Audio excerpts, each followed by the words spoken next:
Toro Msarumia, o ni sui o le kurupo le sete Isalama po le Islamic State Group, wa tau fia nei se vaenga o ngā ruenga wha ngā solo leo i Turkey, wa wha i roe le minister wa ia rea au unanga o Ali Yerlikaya i le BBC, o i la taugia na maua, ma po eina i os inga po raid sa whaia i tūmano e luas putasi o le tunuu. Wa whaia i os inga i le mai o le aso talu o na pasiotia, na iari i reo to atoru ma isi militants e to ono, i le whaalawalawe na tupu i le tui mātu i se sifo le taulanga o Ialova i Turkey lava. O le whaalawalawe lava fo i reo lo mānunu a isi malu le malo e to amalu, e whamaidari i minister le i iai lava se avanoa, e tu i nai le atunu i o la tūturi vai le mata upule nei, o whainga whaatupu whaalawalawe. Ma o le amatua i reto e tu uina se avanoa i le rumanai, i nei tu ai ngā winga, whaatupu whaalawalawe ma lele lei. I si amani ua whao ngā, e le au ngā oi le piliota o le kirisimasi ma Sofia Fia, e ngā o ia i se tase o whare tupe i si amani wali putia mai, ai titi pe ama le 10 miliona euros wa ave sea mai ai a toma meto tino tā ua anai tangata sa te wina i pusa te uloa le whare tupe pe ona whao maria mai e leo leo. Pai mai na mili ni pu e le au ngā oi pui o le whare tupe ma ngā o iai le tele o pusa te uloa ma se baenga tele o se leni. O le tele o whale uloa ma whare tupe e tā puni le vaitau o aso malolo, ma le awa no tonu le ua whao ngā le au ngā oi, e whaatino ai rea ngā yoinga i le afiafia o lumana i le kiwisimasi, luas whao te sema, ai whato ai roa leo le mea ua tupu i le aso luas riva, le aso ngā fua le vasa nei. Whairo le fia tele o paanga le whale tupe, ma whesiringia le pūlenga pe whapewheo na sao fia, ia ngā yoinga le au ngā oi. O lo whatara noa leo mōri maumanisi sa wa ia ni alii, o talau ese mairitanga pepa mai rea no fuanga i le aso toona i taruai. O lo whaanga soropea le suenga. Wa whamawina scientisi o le tausanga le nei rua wherua ma o se tasi o tausanga o pito bevela sa iai le larolangi ma ua whaatulanga i tausanga e tolu o pito ilunga e matua i bevela tele le tau na whamawina i le tele o tunu. Pai mai se pina ngalo mai le World Weather Attribution o le nei tausanga wa whamawina le bevela tele o le tele o tunu e ui le iai fo i le landina le masani na maluai o ngā sami le Pasifika ma afuai le tele o suinga o le tau i le larolangi. Whainua le au sue o le whaawau peona susunu o suau o kesi ma le malala e a tiri bevela isi o manga ma alua nei le kasa i le si o manga whaawau peona wa ia suinga i le tau pe a le whaititia tūlanga ia. O se tasi o whaataita inga le rei o awhianga o suinga vave o le tau ma awhianga i tangata o le a whao Melissa le ana vave wa ia le vave whaatupula i o lona malosi ma tele a awhianga i tangata ma whaawhainga tayo na sa iri peso soani o no le vave tele o le o ato o le a whaamaro na malosi. I le anga i atu tau sanga fōru a whenua ono o whaeroa nisi le usu e tālo sia ia whaititia le atu ranga o le whaeleanga ino le sio manga ma ia maua se lalo langi saunga le mū mō tangata i le nā fō i tau sanga fōru. Ma le tana muri wa sauni au se tāria ma le lalolangi le whamana tuina o le taunu upo le auria manuia o le tausanga fōru a whenua ono i nai i tū la. O mai tawina i sini ni usawalese le tumutumu o whale oloa i whaataunga o matawhanga o whaatumuria i tāwhao ngā ainga e mese kalesia. O le talo le tau lava e maasani o na fua i aile tele o fuafuanga o le whaafeilua ia o le tausanga fōu. O tau mālu le tau i sini mālu fo i merepone ma isi whaetu se i vanga nā Queenslandi o lo vai isi whaetu. Ta ua le vai tau i aina i timu te uru se teimi a le amastele lava ina langi le reile anga i atu le tausanga fōu. E tele ainga o lo whaitau sanga fōu whaatasi mo la o la tau ainga ia maulu tau lai whaafiafianga ma le whaamana tuina o le tau sanga fōu le whaaringa tele o mea whaapapama mō li ila i le Harbour Bridge i Sydney i le poana nei. Ia o a whai o tuai fōi ma le au nanga telefon mo le nei tau sanga ruafe ruasfururima ma le whaamoe ta alusia i tātou tuai whairua i fōi i le nāwai aso fōu le lofa ma le anga le leo le tua pe a mori atu i eilo tau soifua ma so mātou wola. Mania tele le tau sanga fōu, wha soifoia. It's summer, a time for gathering and reconnection with the ones we love. Right now, measles is travelling across the Motu too. It spreads easily and can cause serious illness. We can show our care for whānau and protect them by making sure we're well when we see them. The first symptoms of measles can be a fever, cough, runny nose, red eyes or rash. If you notice any of these, get advice straight away with a free call to Healthline on 0800 611 116. O le Casa Beds and Appliances, o le tali o manaonga, I o loa whaatotonga ilo mauta, ini taulelei toi anangata, mawai moenga ngau si tutono New Zealand, whaapea se tino fōa potumalo lo, lau aimano fōa, TV, la au pese, usa aisa, masini tā lava, telefoni fe aveai, maisi. A whiu ane loa i le whawhituwha Great North Road o tau, po le tolo whituiwa Great North Road i Henderson, le Casa Beds and Appliances, telefoni o valu se lau, lua, 5 o valu se lau, lua, 5. Beta Drive Doctors i le taulanga whaatau i maangele, whaapea manrua, mo le vaenga o so ngase pe amana o mia, e whaatino e fo i matuipui o le whanau witi, o tuipui la COVID is furiva, mo i lato is fuluan tausanga malunga atu, whaapea matuipui o le flu, ala au telefoni, 255 mo so wanoe whaatino ai nei au nanga, o fisa foma i maangele i taftafane o le McDonald, a manrewa i taftafane o le Faletusi po le Public Library. Beta Drive Doctors Clinics. A Faiva umala dei tausanga i tele i malanga i Samoa. Ua saunia nei ala DJ Sal se avanoa i teo no manumalo ai i se pepa malanga matoifo i mai i Samoa ma le 5 se lautala Amerika le tupe te tawhau ai. Na ona whau ngā lavo le ClickX e lafo ai lau 5 se lautala New Zealand po le 5 se lautala Australia pe silia tufoi i le mai cash le tu ainga i Samoa. Ora mawale ole avanoa i le se i le aso mua te sema ma le se i munumuli le aso 5 Januari. E mawhaifoi ona e angava i le se i pe a lafo se top up tolus tala New Zealand, po le tolu se tala Australia pe silia tofoi, molo ainga i Samoa, e ia inga ole nei whabitoa. Marui e tele aso fia i ainga umo Samoa. Radio Samoa, tasili mai batolu, amo. Radio Samoa, tasili mai batolu, amo.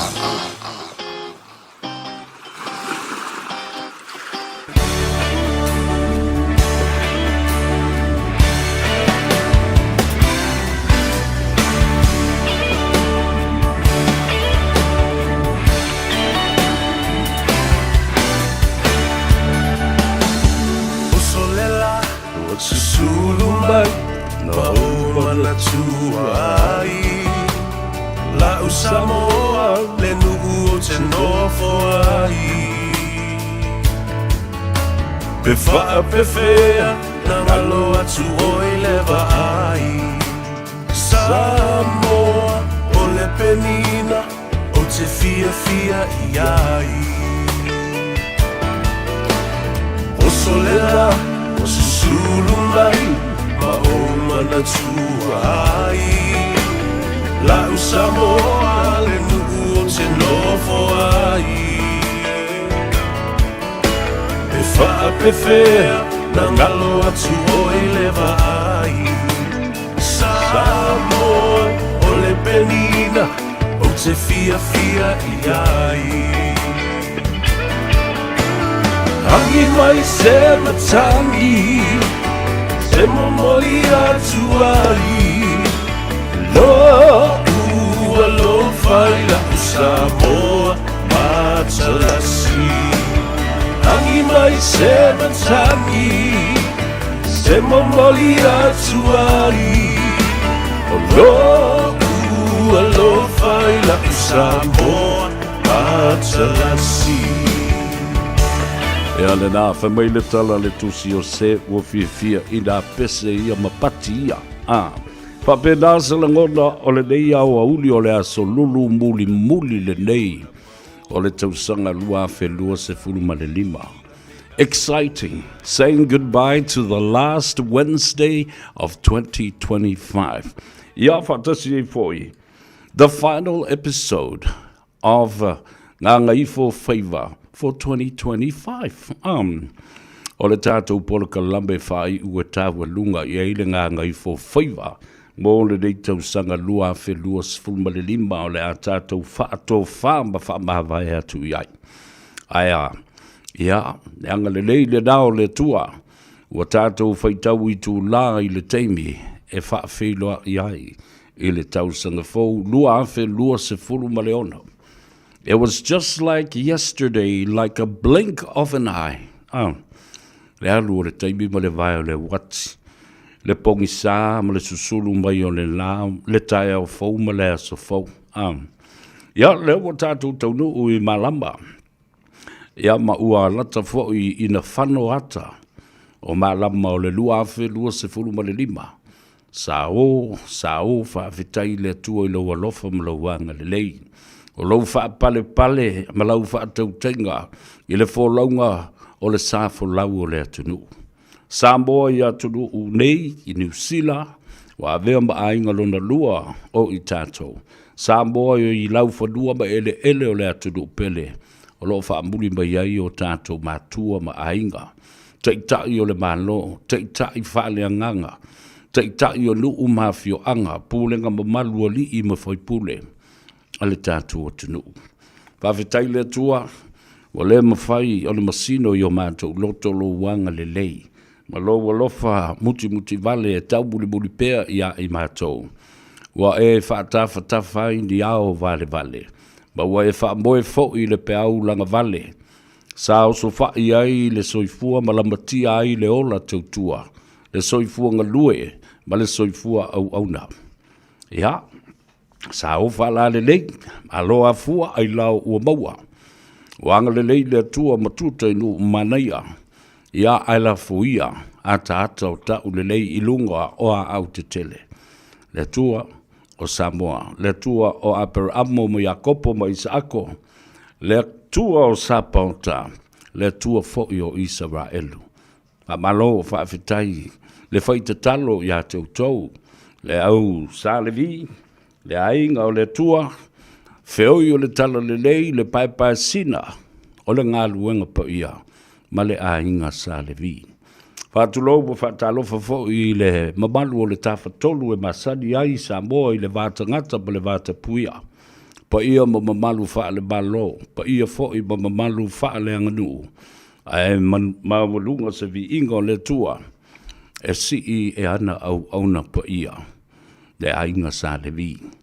Whatalofo I tamam tina mātua le tunu, tua asina sina, pa anga tō tino ia le a taua sa vea. I le te leo nei tausanga fau, wha ilonga le tātou waso whanau. Lua se fulu fitu iai, le matua o le ngāluenga.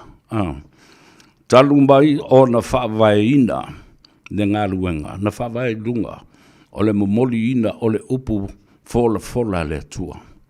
Ia aia, ua whao popo I maisi mea. O isi vaenga tā ua o le tātou ngangana, o le tū maleanga, o tātou pese, ai maise o tātou tala tuu, mawawau tala ngatā o Samoa. Ioe, ese le tāhua, ai le mawhai lava. O le tuu ai, ne whaaporkala meina o le ngāruenga tau longo I aso uma, I tala fau, tala I vai whanua. O mea lo tutupu I Samoa, o lo au maia, ele au whai ngāruenga le Radio Samoa.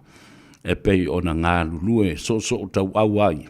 Ia manisi fo I o tamali I mawhale upolo o whale tua matausi o uso matua whawhine o lo o lātou la lango mai ma momoli mai le tala I lea aso ma lea aso mea o lo tutupu le tātou atunu le lo toi whale totonu o ainga o e kalesia o nuu mawhio anga e o lava I tu malo ia maise o le ngāluenga pa ia le tua ngase o malo o manuia o malo o mea uma whapena, o mea le lei whatasi ai, ma mea le lei. E sau uma lava e teie le ai, teie le whaalongo. Ia, o nā watu la ia le, mo mori atu, I lumo le atunu. E whaitaria le atunu, mau, po le ale mea o ngā mata ua I hateia. A le a fo I le mea, e sau ai lesi putalinga, to e watu lesi putalinga, ia mo mori atu le savili. E alwe ave ina tai ini nuu, mani atu nuu ele ini tangata no nofo. Whatalofo la ia te oel tabal, maltina matua, maota malawa, ia e maise fo I o whale o tangata matua. Ia whapena fo ia maota ngase o lo whata o tori ai, matusi ai o tau. Malo le soi fo manuia, malo fo le tatalo, malo le ono sai, wha manuia atu le tausanga fo ia te o tau uma.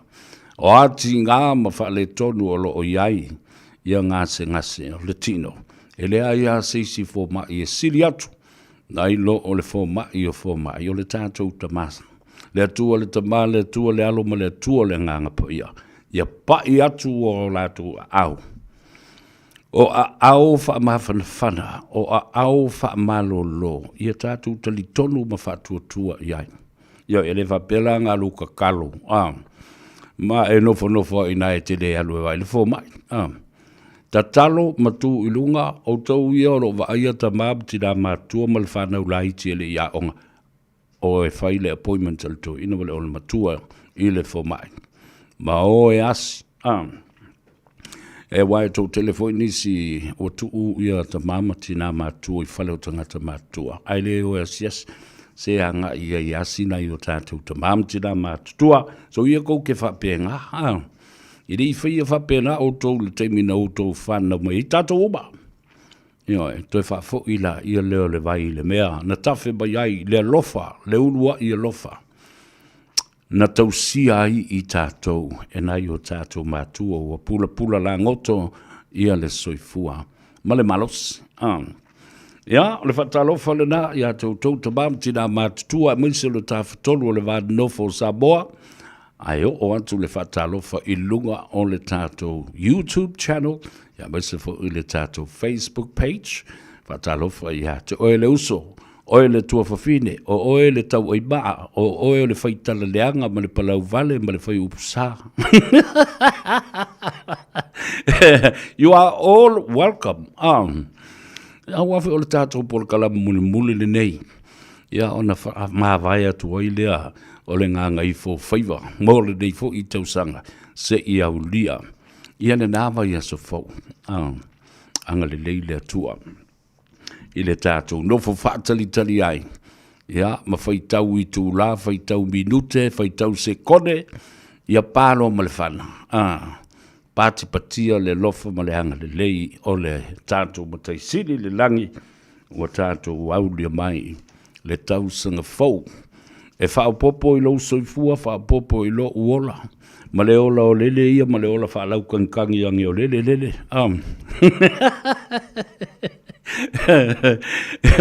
Ma le sawa liga le atunu Pā tātou to e tū ma tilo. Ma to e tepa I tua. I le tele o mea sa. Tutupo mai le lava I tau le nātau sanga atua. What a year 2025, the challenges that laid in front of us. And now, it is the final Wednesday of 2025. And I wish you well. Ioi, o au fuwanga I le fiafia nane. Pei au ke wawa iaku, o ke alusa o kwa I alusa o loi kai kasino. Latinu Eric Aspinall. Happy New Year to you, my brother. Timu Ia 685 from Manurewa. Talofa lava malol soifo manuia. Happy New Year to you. Onisi ala ilua. Ya, manuia fo le tausanga fo ya te oe male ainga. E moise o timu enoka. O tau mase kako koe o ilunga whako le vaveona. Tumu le tātou page. Polonga le upena o nasa. Manuia tele le lua afe lua sifuru maleono. Amatalio le deito sanga. For Annie Marie, talofa lava, Maria lava, ia le tausang fau, ia aile ngata fo I lea. Whamaria atu ai I le tōtele o tātou ainga woma e ma sani tō whawhine fo ia Doreen ma I lātou umalava I le stete o Salt Lake City, Utah. E sau J. Morse, ia, Whamaria atu fo le tausanga fau ia te oe. Ia, wawai tātou o tau ia, o lo o maua I le malos. Ioi, o le I atau sa vea, e wheloa I ai ma tātou lau lua whesila wha I aso uma. Tate, turi matai ma mata I tū le teimi o le tātou polkalame ma le whelo inga ma le atunu. A wafo I tele mea malie. Ai o lo tau wha malosi au mai. Ya e maua I le malosi e wha awawai ma wha tino le ngā ruenga. Lord bless to all of you and your support right throughout 2025. But also many other years ago. Wha malo atu. O pi la wā kei tasi wha tasi o. Tai manga i ole fua makanga sui mai ia i ngō kangaka i meo makai kusi. O si o longa, talo falava ba lolo sui fomuria fa mai fa mole lava. E tā mai lau wedding song e fa ai poi po atu ai i le lua fe lua se fulu ma leono. Lele, ole a fai le bea le nai te mana o iei si o longa. Se fai fa le iei le tātou fa boi ponga ma le lua fe lua se fulu ma leono. O pi la waki, talo falava ma lolo sui fomuria fa tai mo ngā luenga le nei u fa tino i le nei tau sanga. But mate, hopefully 2026 will bring lots of goods for you. Yeah, for my so long up. Le atou severe. A matou le day mata matatu le stete o taxes. Yeah, of my in I Fort Hood. Yeah, talo for lava. La mo lo ka ko mal ka ko peselena. Le atou severe.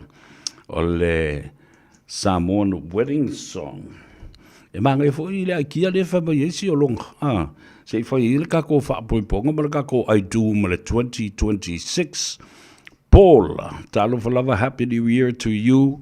O Miti Soli, ya male a inga mai nai Palmdale, California. Yoi.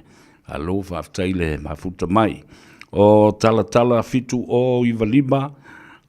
Vi ia le tua o tātou au lia mai le tau sangafau, matamatatu mai i le pitano o Manurewa, ya, o Tamauli, talo falava, malol soi fuamanuia, Sau Leone, New Afa Ese, Timu Enoka, ya, fa perfo i Timu Ia, Ono Valulima, yoi, tātou fa mawa e le lei atu i le toiaso dai moa, manatua i le tau la palapa, na whaia, i le malae i moa i le mātou nuu i whalewha e tā ua tele le manatua o mea na tutupu ai o vavau tala ngatā nā i le mawhai o na whaangaloina le te nuu talo whalawa o nisi ala i lua whapea fōi i a tausili tua i malo. One of my favorite and one of my very dedicated fans, my brother tausili tua i malo, ia malwhalitua ia ana, ia whapea fo ile no whaalo. Ia male a ingari, ia maluia tele li tausili le whamlatui no le tausinga fau, mau le fi le mua, o ke lua misa o lua ia, moilo. Mai whamisa ia ana. Helen Ulola, talo whalava watching you, Severe, from Melbourne, Australia. And also my futatu for Ileva Yaso Iletasi Market. Oh, that's right. Talo for Helen. But Spencer, good afternoon, sir. Yeah, malole so for Maria, Patolo Fingota, real Kivisibasi Malitos and the foe. Flying Star Topau. Alon so for Maria. Let's sunga Topau. Yeah, Malmamalu le tatu ainga Falamandono. Yeah, I must say for Isiau man me. Ia masiu tau aingu te leo lopo o i nei po o lua malanga whatasi ma le whionga le saoli i atuala mo peka. Ia e mamboli atu. Whawhitai leanga le lei ma le tātou ma whatanga le te leo nei tau sanga o tuana i atu. Ua pei ai i tātou o se ainga e tasi. O ni uso manitua ngane manitua whawhine. Whamanuia atu fo i le tātou tina ia mea tita. Ia mai se fo ia le fionga ya tula wena male tu fine ia mulianga tele ia male tatu ainga atoa patolo talo falava malolo se fo manuia Josefo Lavea talo fa male ma fa malo atu ma fa manuia tu fo ia le tausanga fo ia tu tau timula po o timuia ono valulima o Noah Faotaota talo falava watching you from Melbourne, Australia. Almat kwa ko kele tu faltato porkala. Yo, lango le tato porkala mulmulinde. Leave me a comment o sa fa mudang ya po ara mo fo isi me o kokoi lo loko manga o makwasa sa mai fa sau a ko va. Fili maua talo falava le balon so fo bulvia. Ria tausanga fo ia te oe. Jimmy Bird, Happy New Year to you, my brother. I hope you're feeling safe and well while you're in Australia. Ya, mafuta mo fo I pe a toi te liu mai. Ya, malwaku fo I lau pusavai. Brisbane I Australia lo mai mo mai ai le sunga Jimmy Bird mo le tua mo le ainga ya na whainga malolonga. Ya, ya saunga le muli I Jimmy. Yo, tongia seu a Samuelu talo falava. Ya, fa pe fo I Sam Yoane talo fa malo se fo manuia. Samoa I sifo sambi. Ya, fa pe fo I Ketty Neville. Watching you from Sydney, Australia. Ya. Olisi fatalo fa pitoa lava. Le umuno fatalo fatu ai. Momori atu le nganga faaftai I le aufenga luenga tofi le tua ma talo sanga moria I neitau sanga e tele. Ina ia manuia le au audanga ma le tautua alisi ufonga o Samoa. Ma ia faafua loa le tele o tau sanga e ava noa I pea. Le whao ngai do mātou tangata e tautua ina le atunu umalana whaafonga anga. Pongi kala le lei, pongi kala le anga. Ale me ale na, e le mawhaia. E to tele le mamalu le atunu. Ia ono o lātou te talo matapua I Faiva. Ole Radio Samoa malana au whainga ruenga. Ya ai maise la fo I le pulenga I le sunga le whawhengainga. Ya Pastor Louis Bonifacio. Ya whapea fo I le whaletua. Ya Pastor Ane Bonifacio. Sein tau mawhai si a fulau. Tāla fulawa. Alo le soifo manuia. Ya vai a tuaina lau atulu sua whama. Ia e si le fia malou mautinoa. Ese le whawhitai o lo uanganga. Mō lau tau lango mai I le tele o nei tau sanga. Lia, ale lua, Iosefa, whamai. Watching you from Otahuhu, manei le Porakalambe, o le Fiafi, whamari atu, le tau sanga fau, isi te māmatua, ia masoe tauli, ia male whanau. Ia whapena foi alo whaanga mai a Cecilia, ma au mua whatali mai Otahuhu. Ia, lelei. O le to ina matua na o le tātou ainga le fionga ia masoe tauli Iosefa. Ia, whapea fo ina I tua whawhine ia Fortino Erolini o le tambo o vaisi ngano ma le uso ia Foleni. Ia, whamri atu le tausanga fau. Ai a le tātou ta māmatua fo ia tui māwalunga ma le whaletua. Ia, pēa whai o lo o wha fonga mai foi. Leu te mawai atu. Whele mai mua mai eile silea. O yo sein tau mawhai si a fulau. Whatalofa whapitoa ina ua manawa ngā luenga ma ngā Gagaifo Faiva o le atunu. O whea le tafo le rolangi, o whea le itulangi, o lea le aso, o lea le teimi. Ia te utou I le nā o ngā rolangi o utou iai. Mā lōla ngā lue nei tau sanga atua. Ioe, I titi pē tele o a lava ngā luenga. A ia manatua. Sa whaatau tai le atua. Ma whaatotoa, ma malutia, lautou soifua ma so mātuola. I so o se ngā luenga sa tātou ngā pati ai o ala vasinga. Whaftai ei I le atua. Tula fono, mole ali, ia le rei, maro tula fono. Watching you from Corona in California, United States. Sao K.A. tu au. Talo falava malolo so I fua manuia. Fatalo fatu le uso ya salandi. Na tō mau ingoa. Talo fa uso whaftai leo manatua oe sa tā whiloa I nei. E le taulanga whatau I Avondale. Ngo lako e maisa ufasi maa moe. Lamu mai lunga ka vale masa. Whaftai le tapu ai bai. Ia. Manuia fo le tausanga fau I lau sunga salani. Ia. Ai le ngata fo I le o le ainga. Ia, ma uto uma I le tātou pi tonu o Avondale.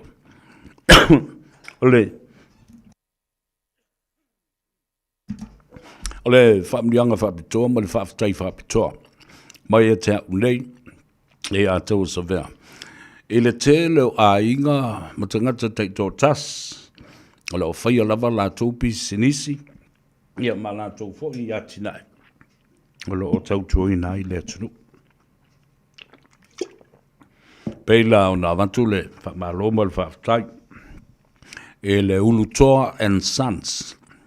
Ia ingo o Ulutoa, ia le ftelenga sa le aula, le vaupolo ma o tau umalama, ma ta awha, ma le atina e le ainga, lo tau tuai Samoa ma le whonga tau mawha, i le ngata, i le au whainga luenga mata ata, ia whapena fo i la ese pe o na iai ia o te huhu, ia whapena fo i Avondale.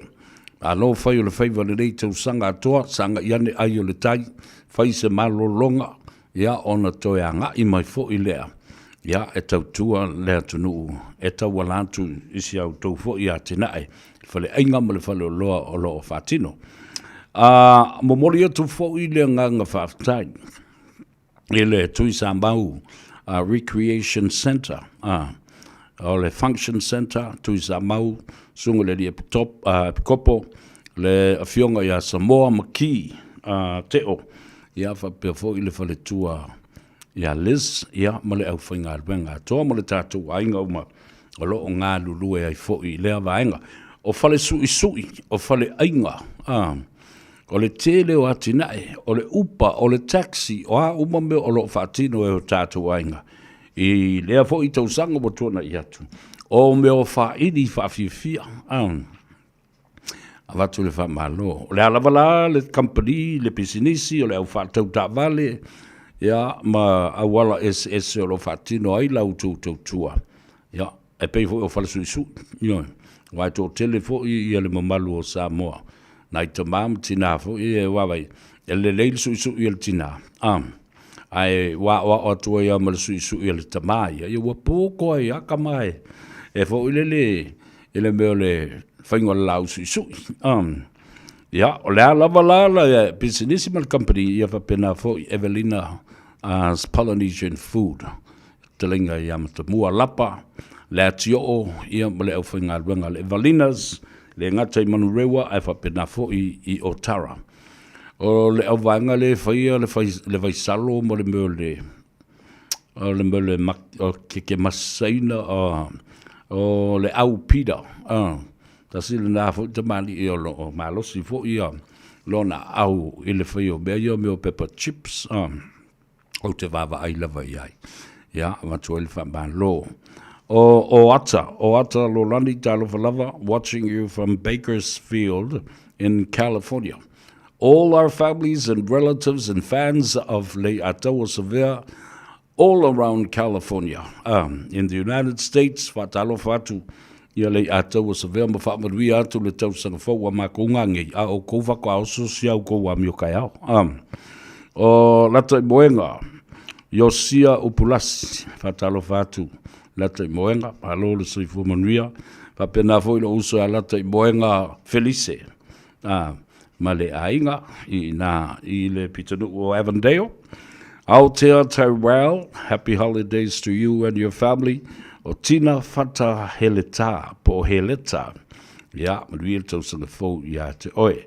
O Rafaele Enika, manuia li le tausanga fo, ia, a uma fuafuanga alu mamao le tausanga fo. Ia whaatasi le atua mai tātou uma. Matautia Morrison Veronica Molioo. Ka i umi foi o le motu o le a. O le afi mumu sai. Ka i umi foi vea lea kenge ia. Whawetei tele sa vea manuia tele le tau sa fau whapena foi se le ngona. Ngā whatasi a whato Paulo. My bellflower in the United States. O Cornelio Tanoai. Via teleli i halo o mātou mata matatu. I Samoa nei si umu le tongo salsa tele ya tuinga te. Ali i o ainga from Texas in the United States. Talo whai le tō tele walanga mai uma i lunga o tātou tangata. Fia maua le awa noa e whakmanuia ai i lea le tausanga fau i ainga wō me masan. O le si whatalofa whaapitoa lava I le auli le nei. O le whatalofa lea I lunga. O le isi tātou wala leo o tu sa o tu a o tala noa tu le teimi le nei. I lunga o le si ufongo Samoa I Aukilani, 1593 AM. At the same time, simultaneously, it has been broadcast live right now, at this point, on FM 106.1. Tasi o ono whamō tesi ma le tasi I Samoa. Whatalofa le tātou o te nuu atoa e le motu I tō mua, ia whapea le motu tele I sa la whai, le ainga I le tai, ma le wa au fonti. Whatalofa atu le iātou sa vea, iātou e po whea lava, na ua o la atu wai ia le tātou ala leo le da, o le awha lawi loa alo ia, e le fionga le li pule ma le whalitua I se taimi o mōmua. O lona winga, o le taimi fwole nai tu te wawa ai. Ua tau nu, ua tu le tamai au tu iei leata. O whaalata tau pa ta alu whalava uso ma lole se fumanuia, pa pia fwoi ia tau mino, ta alu whalava, ma lole soi fumanuia. Pa mai, o mātou le mātou talie atu nei Mangele East, o toe mino, manga longo ma le whanau. Alofa te lea tu manuia le tau sanga fau ia te utau. O le tamaita I olosa mai whea, ta alofa lava manuia le tau sanga fau, polonga le upena unasa, manuia le tau sanga fau, ia, kele le au kau ai maa mo le au kō mumu mo le au mui mui, ia, ai whai mai le tala polonga le upena le unasa. Ta alusia ia sui atu le tau sanga fau, le lua afe lua sifuru ma le ono. Ia mamawai le whea alofani ma le alofa. O le isi tangata, le isi tangata. Whata alofa I lo tua fine, le whaletua ia e mele palamo. Happy New Year to you, my dear sister. Ia e mese fo I le li o David palamo. Ia mo sio tau ainga. Ia, whaftai mo le tātou whasoa I le polokalame watasi le whongo le tātou polokalame. O le malu I fale I le nei tau sanga atoa. O le sa I linga. Ia, o le whengainga le nā. E osi e le tamaitai o e mele palamo. Ia ma le whale tupe. Ia ma tātou mātua, ma o tātou ainga. O lea ua manatu o le a. Su e se whale e whaalue I la tau tupe tele e o levana ngā lulue o retire ma malolo. O le tau mawhauwhau. O le a se mea tu pito. E tau na whaia mo le lua afe lua sifuru ma le ono e tua I eile ainga. O le a, whatau le whale. Ia isa taimi a vantulu nubera na e mele palamo. Ia, whapea fo I le to o tele o I la tau sanga I mai lungo le tātou polkalame na. O tātou malo whaaloa lungia e wala ulia I le taimi mo le taimi. Ia, pe o le eile fionga le swafa, le li I whatau whale real estate, le fionga ia le malu Bob le malu. Le li I whale kamuta renovator, le sunga ia Thomas. Ia, whapea fo ilana company ua whai ngoina o le Builder's Blueprint. Au le lei o kama, le ata mai ia, whai ngā ruenga mā mai ai ale lei. I le whai mea whaata fulu. Ia whapea nā fhoi, ia le tua whine, ia talarina, ioe. Ia Johansson, Taralina. Wakau ngaloko whalingo Taralina. Ta sile nā fhoi tātou malo. Ai maise, ia le uso, ia lua tua. O le tasile nā, te mali I langa ia te mai fhoi. Lana mano tātā. O le whai o meo insurance. Su e mai le company e mwhai o na whai ailo insurance. Pea tupu se mea I ate oe ala I se mea tango lima I ele. Le tina o le ainga ma le whanau le mō kesi e le umana tutonki. Ai I alu leitu pena ai le o le sau lista ma aloa wha vale alu o tu oile insurance. Ia, malo Matt Luatua. Ia mautou umalamba sa tātou whengalanga lea I lea fo I por kalambe tā ua le Radio Samoa. Ia mole sa I lingo se whale, mole ainga. A real house. E le o whapea holo le malu I whale. Lea malu I le whale mo I lava o le a whatau e matua maso o stangata. I le nātou sanga. Talusia. E mo masis tātou sponsor tātou te tātou te toi whaasoa i le luafe luas fulu ma leono. Ia e momoli atu alo whaanga mo onga lelei. Ia ma ofo alo whaatu fo i mo le whapna tuina o le tausanga fau ia tau tau mau tau ainga. Ia le tātou tim le nā malu i whane. Tani elu leota, tālu whalava o tina tau whaasau, ia whapea fo i le tōtele o le anga i mailama i lunga. Watu le whamalo mo le whaftai i le maftanga a whaife au so whatasi a Samoa i Aukilani nei. Rofo i tau sanga o tātou ngā lulue mai, ia whatasi ai ma le official consula, le tātou whono fau a Samoa, ia ele o toi pō se lilo, o toi o seanga, o na tātou ulu whao lea, ia ma tātou wheiloa i le tātou sauninga o tālu sanga molia.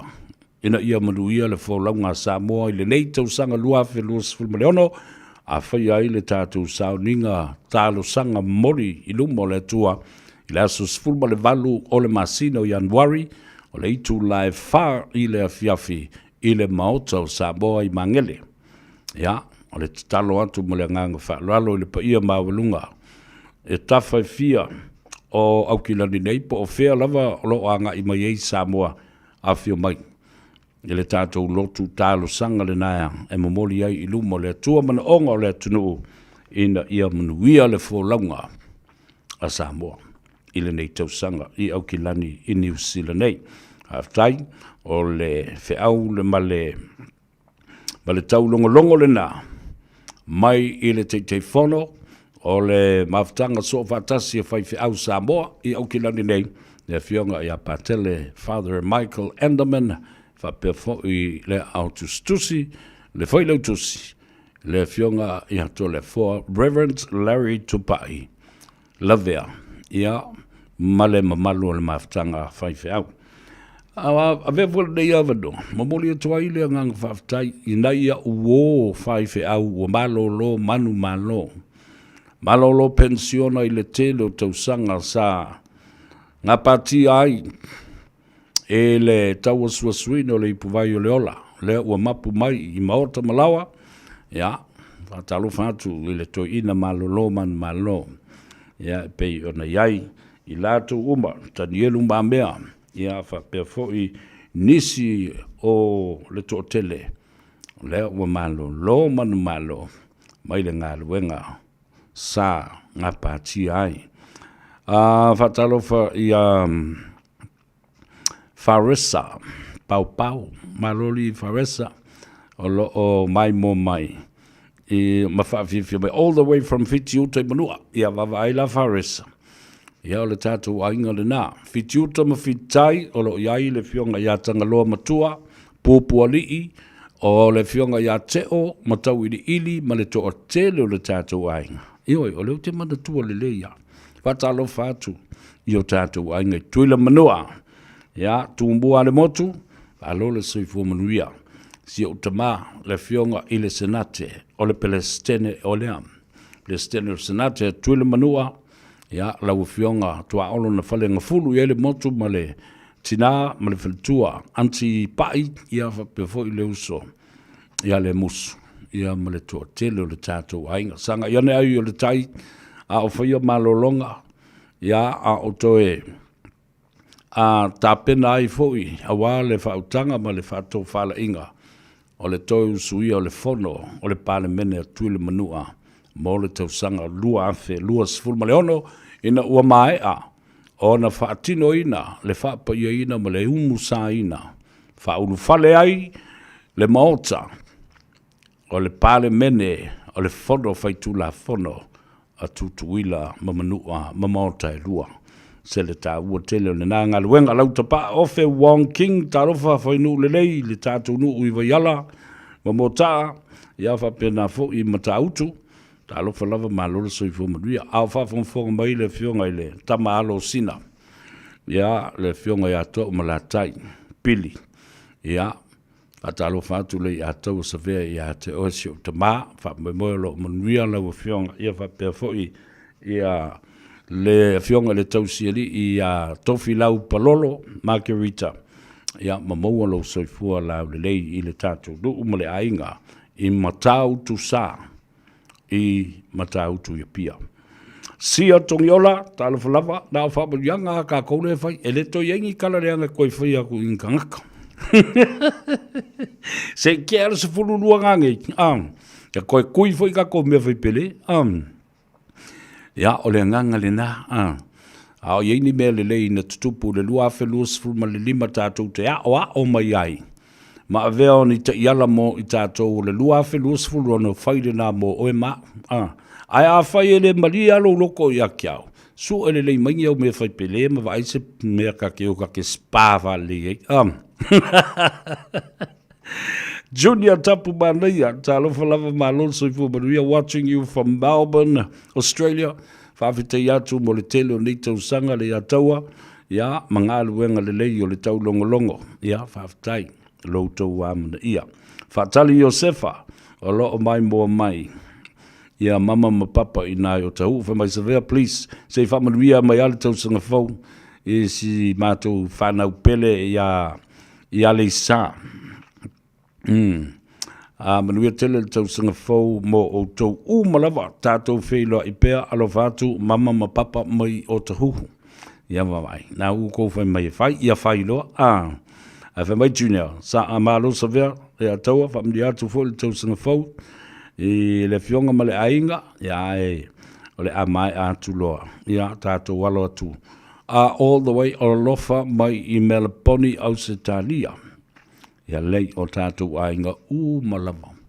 Mata mai ai Brisbane, se o atu I Sydney, se o atu I Victoria, Melbourne, Canberra, New South Wales, Perth in Western Australia. Had a great conversation yesterday, yeah, and last night. Lewa mo fo ilisi ta mama tua le tunu loa fola na o nanga mele tua I Samoa.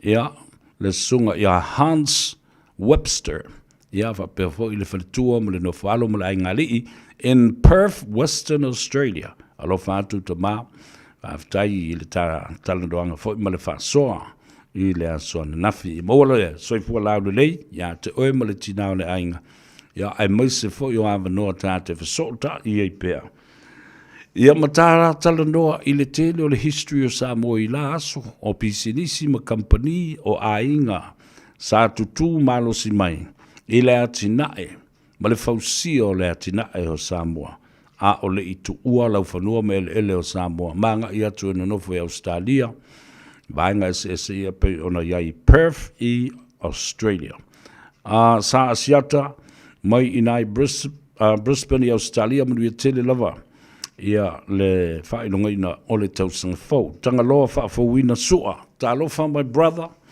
ia po le telinga fo ia siata le vai malai ia tasi le nei uso o se elenga ta o se wo mai a o se uso o telefo I lana tutua I lo tātou tunu ia le alo fa mai kia o ele o lo fa kui ia lona tau songa ia tofi lau tit stand ia malol so fo maria tanga loa ia po la telinga fo I le vai malai a siata fa fo wina sua lofa tele mo oe ia e mai se foi.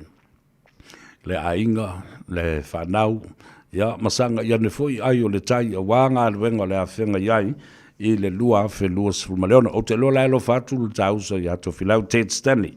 Au sange siosi talo falava ma lolo se fua manuia, se umanu Mikaele Teofilo, ia fa perfole te mai tai o Virginia.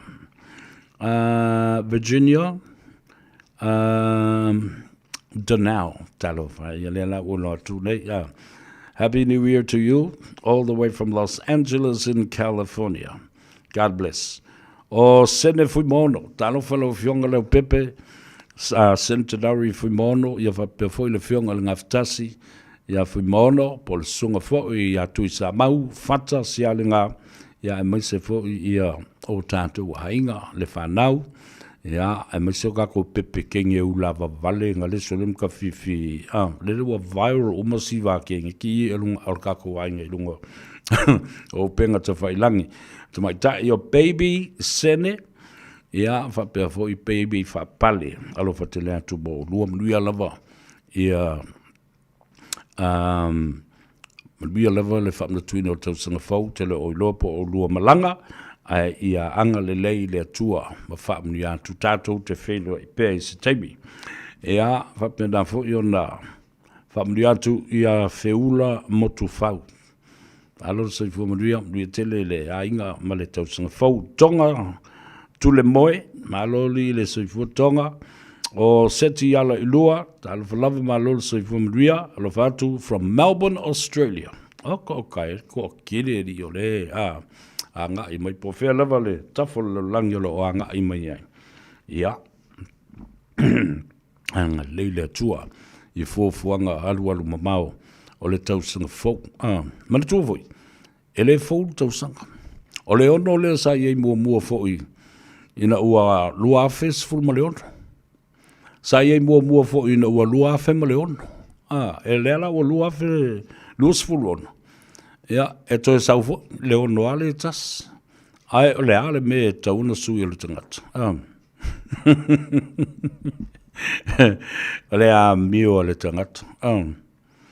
O le a mio le tangata, ma le a wala e whaatino ai le a mio le tangata. Mea le na tauna maa fau le iai. E le fau le tausanga. Sa iei mua fo i lea le lima la tau ia o tu nei le fitu. Lua afe lua suma le fitu. O le fitu fo i sa iei le lua afe sfu fitu. Ta iei fo i le lua afe ma le fitu. O tō wa vai le. The number comes back because it is not a new number. But it is the person. Ya al mariela le melna le fai nei meo meo pengi mea tau fonga foi mani mana onga. Resolutions of the new year.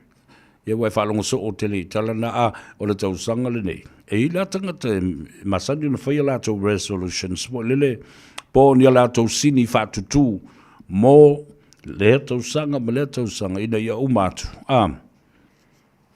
Ua ausia. Ia. A le tō tele. O tātou e o kuia i ua apirikia.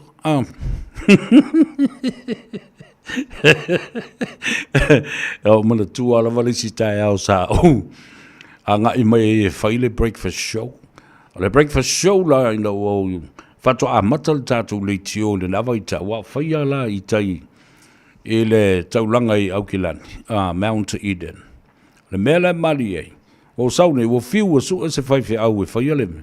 O le ei mase numerous whaife au e awa noa mai le tae au na. O sauloa. O pesko kasi ai whaila o kalo. Ta talo lava na o ma whaila. Awo te i le whai mai o isi au nina o mātou whaila. I matali e whai mai. So le kalo whaila i tangatal nei o le atau. Sawea. E ke loa sawea, balauka kalo. E le i aluako i whafo male. Male a fo ile le male kawarunga le whale nganga. E la kua apirikia mai lunga inga lau kalo. Halo ala le matu tali e malawuri ia. Au whapelo la ile, au whatule. So le, ta ino i noe li i le mea uo onge e kou mawhau ali i. O le manatu o tau te talo, sao fia o tau talo i le tua, ai ale al kalo ranka whamailanga e.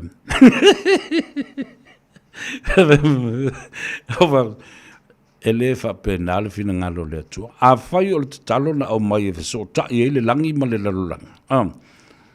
Pe fa le tonu la ua mio po le a lava, pe o faska ngaka po le a le be e le angai. Ai a whai o le ala le na o mai e le li whaola, o le awala e whaso ta i ai le tangata ola o le lalulangi nei, ea ma le atua le tama, le atua le alo ma le atua le ngangpaia. O le ala le kou whi au kou ke su e ngai, pe ngā au, pe ngā apirikia la ukakalo pe ia na mātou tali e ala ia lea. Ai, wato e whawhangu mai ia langona, i nāwa i tau. Ma o wina i fo i tātou, ai, ko ke kea fo i kala iska ngaka i whai mai. Ai, o le tatalo o le me sili o na tāua. Po le ala kua i ngā kakalo e ke kalo ai. A awai fo i lau tangata. A whai, oa musuia e le ngango le tua tau na whai le talo. O oe leo le a whai masuia o le. O le atunu o atoa le whako a whiala mai i le kai au. then why not? Count yourself as being blessed to pray on behalf of people listening that have just woken up early morning. Ava kolora ele la ori e wala ori o me pinga wa ki a kongo le ori ova vai nenga lenga ko ke fia mi o kongo lu mo le kwa o ko kan ka siringa mi o lenga e mo tu mo sa vale fa ka ki lo ki ora ku pomo mo se a o se vanu Mikaele teu filo ia fatalo fatu balole so fomria fa tai de mafuta mai ia ai moise foi o le lango ina o le ato savia ia ma nga kala fole fa si pasapa supa sapa sui vo isi kai mi pe kau out le ma fo ia le na fautuanga mo oil te mile nei oka le matau o ti munga i manu kau nei ai moise la o level o tu tilo atu i fafu. Ma tu atu tu mata vale i hobble way langa lewa alo mai i ta vale tu i ai alo mai tu i ai apakaki aku ko sumu ko lesi langa le se mori tu i langa ma tu ile la ptainga fai mali lo sa i lungo le ala tele fai mali lo sa ono sa la papale wa vele ti munga ia o pe o vave no o mai le pongisa ia ai ia lo fangia tato ono sai malava pale tato tu ava no fo i le fa le ton o le tau drive to the conditions and keep a safe distance between you and the other one in the front of you le stavale na lo le se me la if yesusu ai fo le pampol ka vale ngale le singa yuluma ono lo fo le lo fa li ile tuaile ele ai ele o se o le tavale le luma ma le tavale o le fa le tonu o le tulanga o le talo le tau le fu pepe ai ma isi modi e o fa fenga tai lava le mea ia ona vave ona e tau nu le fale ona sai o na o ma lava nga luenga o koloki lo card take your time be home safe give somebody else a chance and have some patience in the car. Ki fale o kele lau le kio, te fale ngolongo mai i ka kokala i fai atu nei. Ia ma e aka e lava ma pula ma ala le lei o fufonga, i lunga o le ala tele. E ono no wingala. A fai o le koa ngā kimula le ki moinge i ma poloka a toa le mea. Ono no winga o le poloka a koa le luaku i e kauka i le kasino. Fautuanga mo oe, e ti ngā o na whai ia mea i o le tūlanga leo le timu ma le whale tonu o le tala le tau. Nā lava e whai poloka leo leo. Kua le kea leo leo i le timu ia ma le malulu ma le savidi.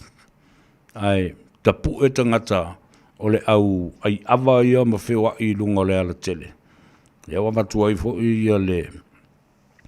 Wamatua i fo i ma le lapata inga i a te oi. Tu ule mele na o lo winu na nā i tono le tāwale, maalu lo tāwale. E maua i lava oi. Ia maua se tausanga fau fia ma le tūlanga o le saunga le mo. E le leilo moi ta i le sela leo leo. Nai lo moi le whare mai. A laika kui solo ai waia i lo pākua mo lo moau. E ai vi loa kua i e saua i rumo i le whakakamalo. I reo se tūlanga le lei tātou te mana o mia ai ia tūlanga. 106 FM, 0.1 in Samoa. Happy New Year to all our friends and families.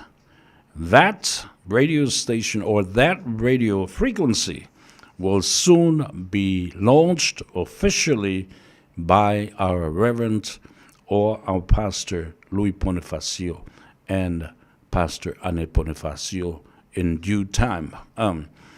Matu fo le fa malo mo le faftai i le sunga le fafenga.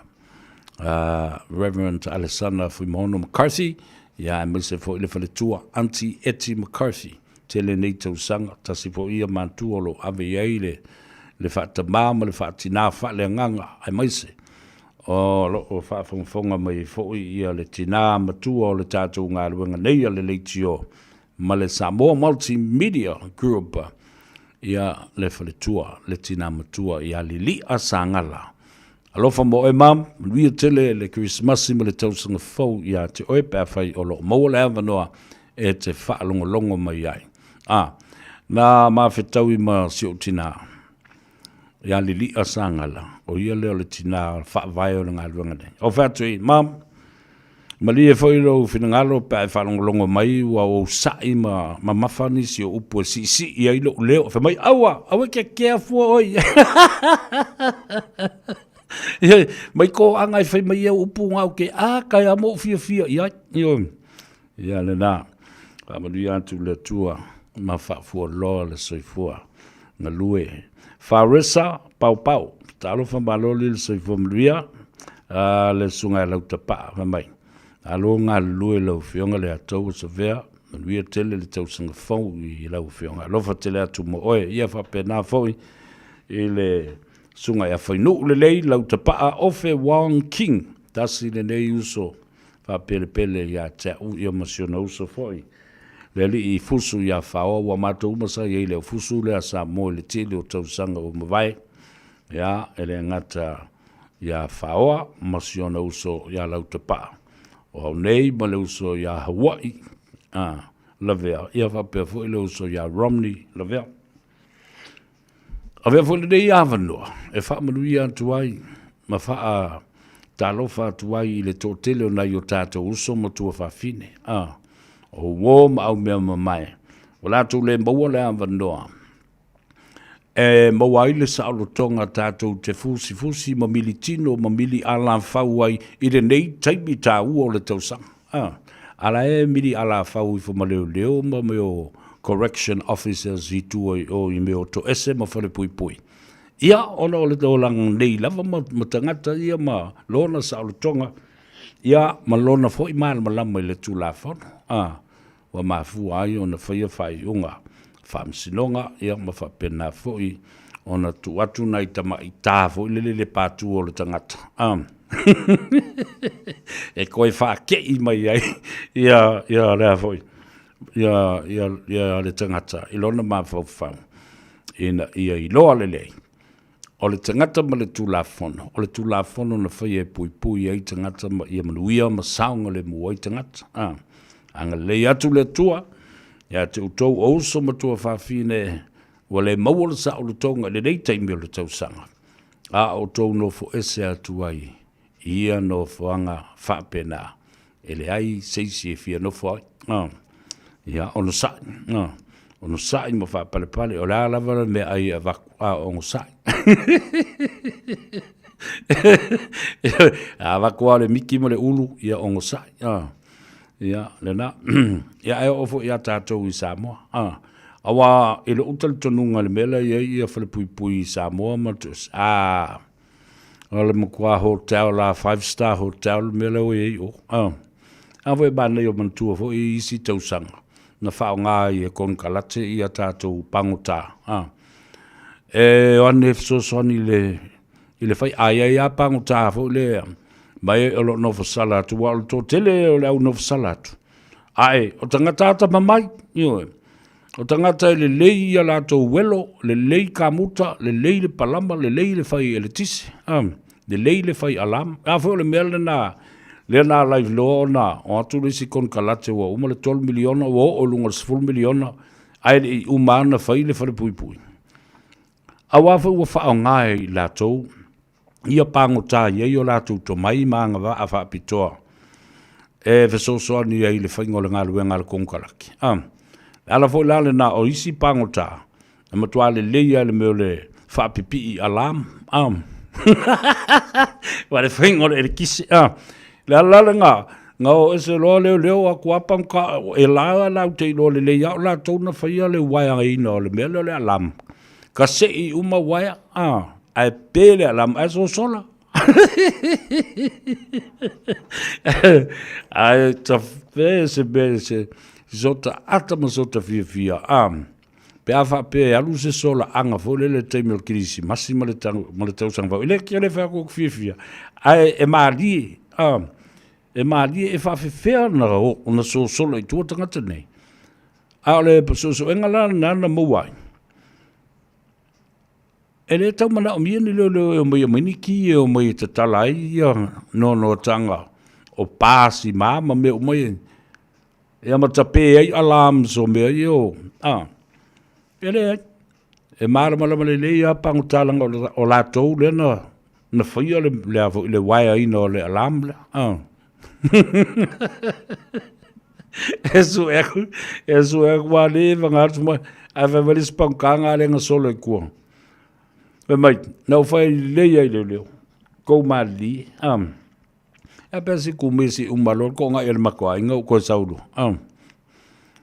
e mai le tala le e fa fenasa el watu se tavale le mai ope al fa fenasa a fembel kalale mai se mali e umaro konga el makoainga o saupo e mai mori mai o kaulanga e po e mai le pas i kang malala po i tafa ingat o le matua mali o tato ya ana melal na le wo mal temel ne e wo fieta usanga le mawali si pangota e si tama isa mo lale me wale ona i ai fo mal si pangota wale to mo sa mo ale o te va vai le kamisolo ngai sau nei aluanga Australia o to vai e te tau ona matua to le lei le fatinoina o le tulanga ya o le fionga tanga loa fa fo wina sua o lo manuia e ma ua matofi lau Ted Stanley ya o lo fa penalava ona emo mata o to filau ia ma ngai o le lei lona vai se me vale ton vai Virginia Denau talava Merry Christmas and Happy New Year to you tatu tala doai fo I le tulanga lea o ave lava ia langona o tangata I le teimire nei Samoa o le sa sau faafi o le tulanga o le fuala au fasaina cocaine meth fa pena fo I le aisa ai moise lava fo I le tulanga o le meo le marijuana mo le pakalolo mata e toi fo I le atunu I se tulanga le lei sa iai malanga o le mele o vava atu nei wa leva tele le mea wa umi tele ona sau the drug trafficking from outside of Samoa into the heart of Samoa wa leva na sau le mea tua au le tāua fo I o le mele o le campaign le fo I nei mo le sfulua masina tasi le tausanga leo ale fo ngā lue fatasi ai ma le office o le tute ma tupe tupe maua o la fonga e ese le tāua. Police and Customs Department are now in collaboration to stop the trafficking of drugs into the country. Topchia. Tātou o e tale peselea. Ai, se ili se avanoa tātou talanoa toa le te mai tai o ati, mai le fale tā vale o le Henderson Cars.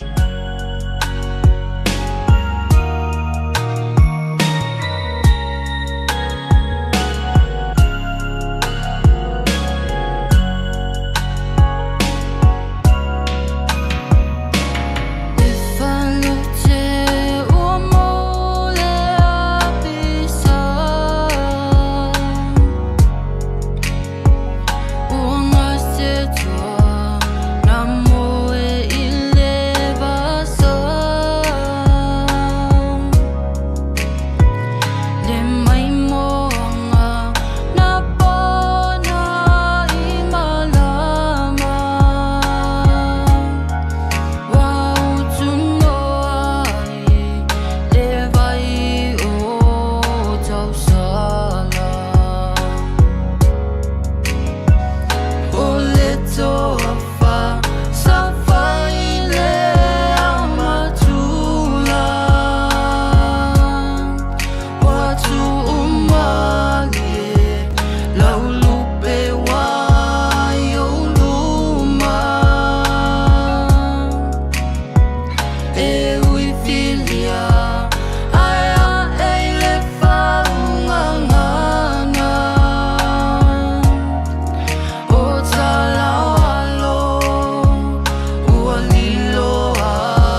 sa ole mo elelei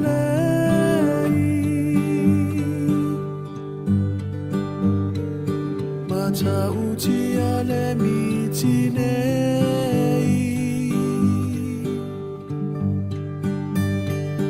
wasua tutu itele maile tai walolo vai fa'auli le tafalangi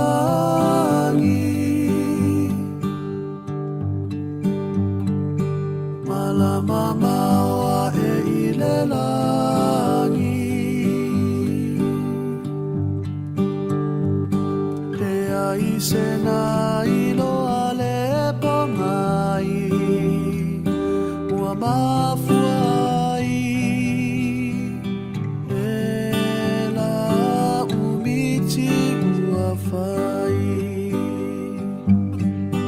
mata pupula e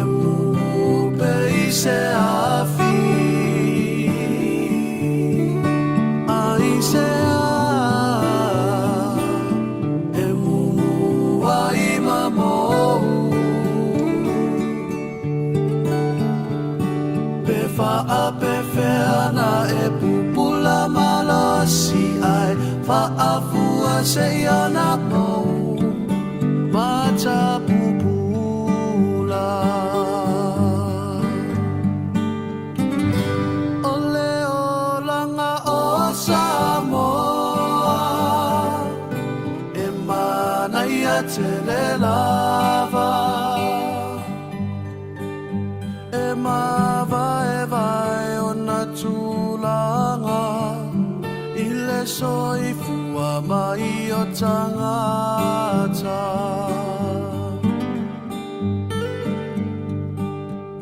Pangalo na manaya Ai mai sele mamalu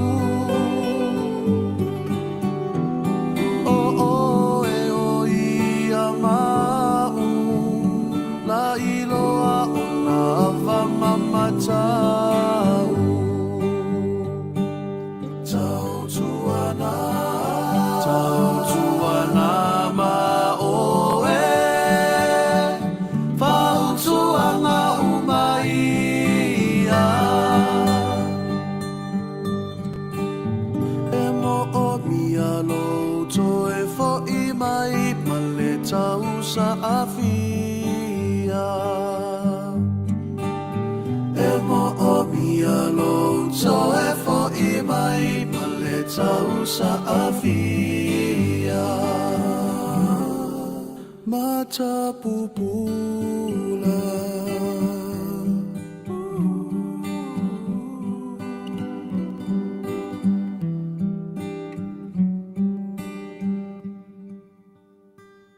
Are you and your whānau fully immunised against measles? Measles is serious. It spreads fast and can cause severe illness. Your best protection is 2 doses of the measles vaccine. So, now's the time to check if you and your whānau have received both doses. If you haven't, it's not too late to catch up. Book your immunisation today. It's free for most people. Find out more at info.health.nz/measles.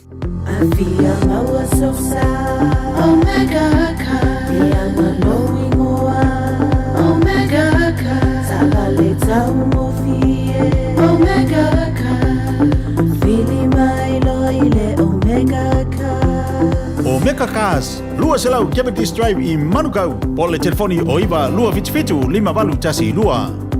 Susu mai Manukau ne Omega Cars, umalole keisi le Omega Cars.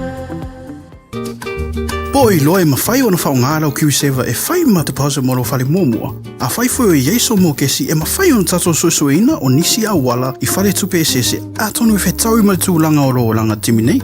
On mata o nanga I Supreme Mortgages, mata o tifisoswani e sue se tali mo first home buyers and refinances. Wala o mai au Sam I le oruatasi o varutasi toluiva varutasi pe emaili mai I a sam@suprememortgages.co.nz. Ja, mai toi whaatalo whātua I fo I le pa ia mawalunga, ma le whaafonga tāpua I le atunu, ai moise lava I lunga o le ala tele le teimile nei. Ona o le wha le tono o le tala o le tau I au kilani atoa, whaasolo toi fo I le Bay of Plenty, Waikato, Hamiltone, o mea umana ele ia ma se tūlanga o maluti ai I le tūlanga o le pau o le timu I le awhiawhi nei, le ua wawa ia tūne I ai. Ua matua poloka atoa le tele o mangana ele ngata o le anga I mai I whafo ese mai ma au kilani. Ia whape ngā fo I le anga I atu anga I totonu o au kilani, ma le anga I atu I au kilani I Sifo. The western area and also coming to Papakura I la utilu atu I ai le map le saunei. E o atu I takanini whaasolo atu ai. Wha mole whai maria lau saa. Ia e ono sa I malava papale I lungo le ala tele. Wai o kimi e oso I mal fe e o listangata. Te ea ua whaali. Ma wha e solo langa pū a leo le nā ua kakui wha pēr kuri mai sisi. Awe ki whaia me mo lava le vale e tasi I lungo le awala tele. E lua loa vale. Whai loa fusu anga le ki munga. Ai poloka a koa I le mea. Whatalo whātu I le uso I a se eti. Fiti alo, ia, whapea fōi ia le nātou vaenga. leo te vava ia to nai lava papale lava mo no sai mai ilungo la tele ina i Otara ia le sunga ia fiti alo se eti ia fa perfoi ia na yuso mai i le ngaluenga fa vaitaimi ia ai fo o malolo mapu mai i au kilani nei asi ainga ia pe na ile uso ia yopu o fadua fa perfoi ia matautu ma le uso ya Christmas ria tele le tausinga fo ia te tom ia me se fo yo tu ainga lo tapua i mau mai Samoa ale wo ko le o ia la fola ia le o le tupe o ta wo yo le fa talo fa bitola vai lo uso au metangi le sa lani alo le sa le li pese la wiloa ia pe ona auto silafia i wata tala to ia le nga i fo Faiva ia so le vai aso vai la so nga fu tau las for really i le pese le na o la Samoa le Samoa matalasi ia fatasi fo masisi tamali i le fionga ia le sa i la lio tuanai ia ma le fionga ia le sa au matangi lani alo mo le atuali i lau fionga le sa po lau talinga fo ia au matangi lani alo ia mo onga lelei ma fa mdianga fo i le kirisimasi mo le tausanga fo i a saunga le mu ia fa pena fo na mo le file mu i tono le ainga fa vetai le taleni fa soa musika ia ma pese pesenga o aveo se vai malu i loto ma nganga o tangata ma o te fia tai nei le pese lea ta ua lea o tua o manu tai na fa pito fo i le na pese mo i lato umalava o uso matua whawhine o ta mama tina o e na balanga mai i ngā ruenga whaavaitaimi. Ia a ua le mawhai o na toi fo i atu i Samoa o na le i mai o lato kon kalate. Ia mawhape nā o nā umau i pea i vaenga ese o New Zealand nei. Watu le wha malo ma le lava papale fo i ma on sai. I ngā ruenga ma tiuta ia ma le misia fo i o tau ainga ma nei whanau o ta itoa lua.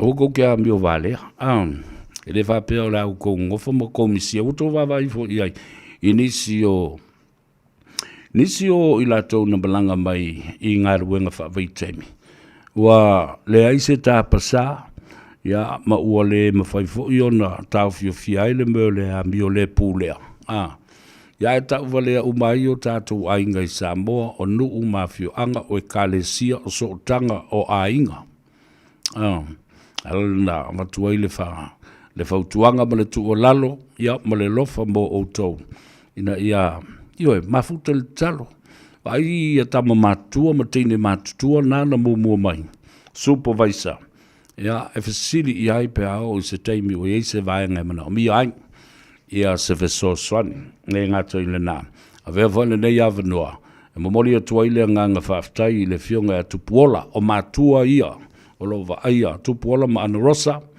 ina i Helensville stasio fato angtele o to tele ia le au ngalulu e fa vai taimi e malanga mai ia malato ma futa ai ma le fionga tupuola ma le filtua ia anarosa watu le fa malo ma le fa tai ngaluenga le leisa fa le telo le tausanga ma le va ia le leifo i la to o le au fa ngaluenga o li mtamai tai e malanga mai i ngaluenga fa vai taimi. So se no fuanga lava lapo fea le whaato anga o lo maua mai ai.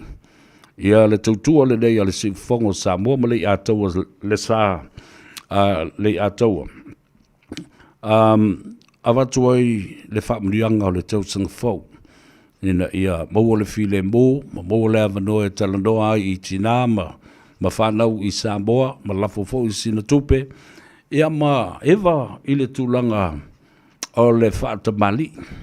Ioe, i nei, ia mapuipui fo i o tau i le tūlafono. O le tūlafono fo i o le a puipui o tau. Ia, alofa atu ma ia maruia tele le tau sanga fo. Ai, e tā ua la o ia i mata upu leo le lafo le tupe, ia ma meo ngaruenga whawai taimi. Leo wa whai loa mai. E le awhionga le li pule o le tātou company o le Pacific Easy Money Transfer, le fionga e atuala, le sa ole i pesitata malangi fai malo Ellen Stowers o le ua ta uai nei ta ua tele o le ua tapuni tu mau ia le tātou ofisa fo le sa iai o tahuhu ai anga iane isi o tātou ofisa i mangele whapena fo i o tara ma isi la mano whanga ese o nā olo iai le au unanga ma le tautua a le tātou company Pacific Easy Money Transfer pei fo i o na whaafonga iai le atunu u le asua na fisa o whaafitai atuai i le tele o company sa lātou langlangoina le Radio Samoa mai lava le amatanga se io o mai i le so a o mea fai fo i le atunu o nuu o a onga o ta alonga ia o le tātou au o le manu Samoa o le fasoasoani i Monike o le mapu i whangalele ia whapena fo i le longo i pulotu ma isi lava me fai le tātou manu Samoa au o teine ma au ato maitai e le mawhai o na pa ai le au nanga ma le tautua a le tātou company e le lafoi tātou whaamomoli le Pacific Easy Money Transfer maona la SS Vato le wha malo le tunu u le wha ngaina o le fo i au nanga bese le tātou moana rental i Samoa le ala ua au mai ai le whaalinga nei ua tapuni tu mau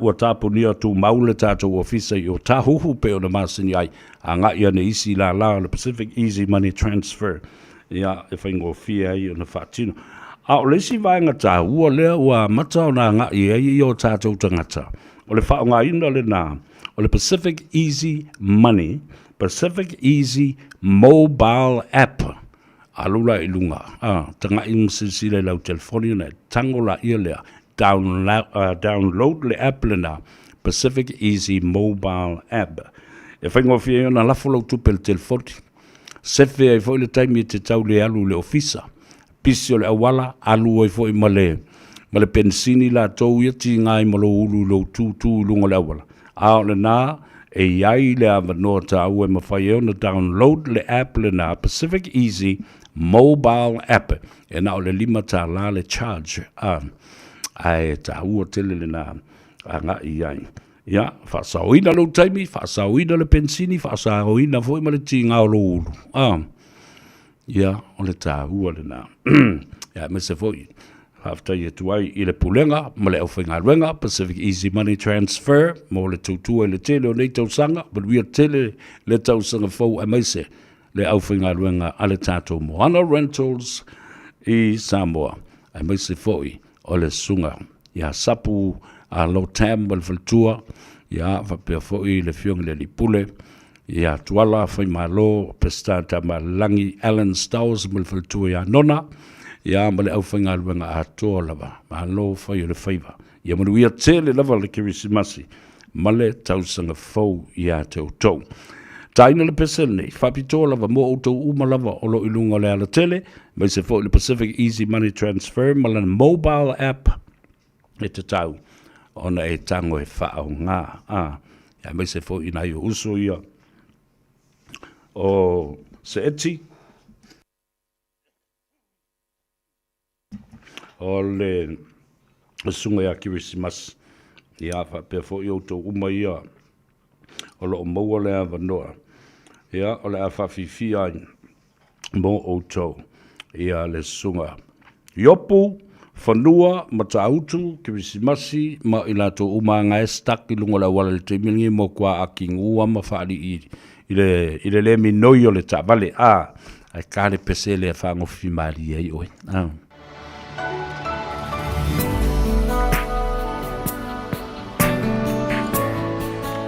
le tofa ya au matangi le sa lani alo at his very best.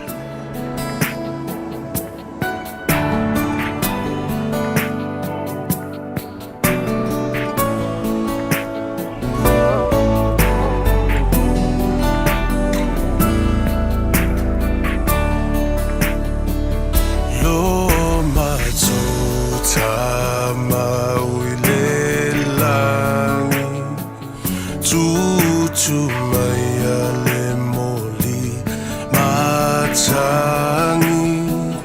whaapupula mai le ala ia tuai manu le nei folaunga pelutia i puava le nei folaunga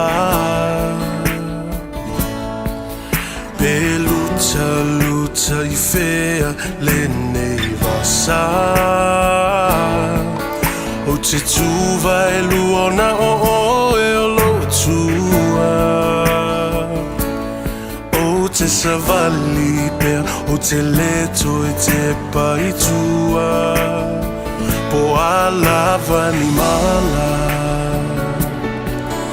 o matangi mafa ele mafai ona malu e lue ai lo anganga uana oe o te wha moe moe i ai ia tau i manu e fōlaunga au noa ma le whaava i vai lo mato tama oi le langi tutu mai a le moli matangi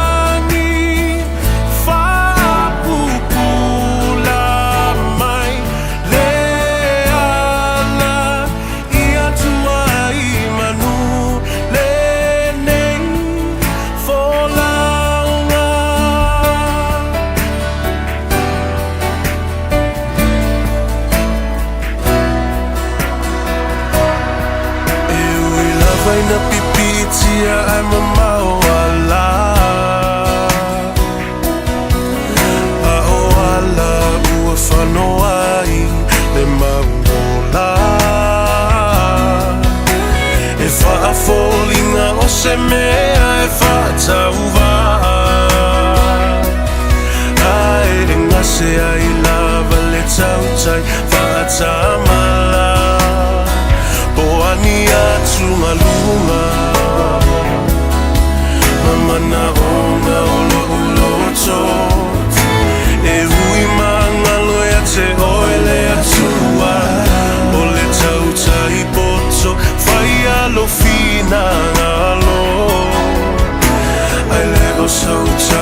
Ia le na.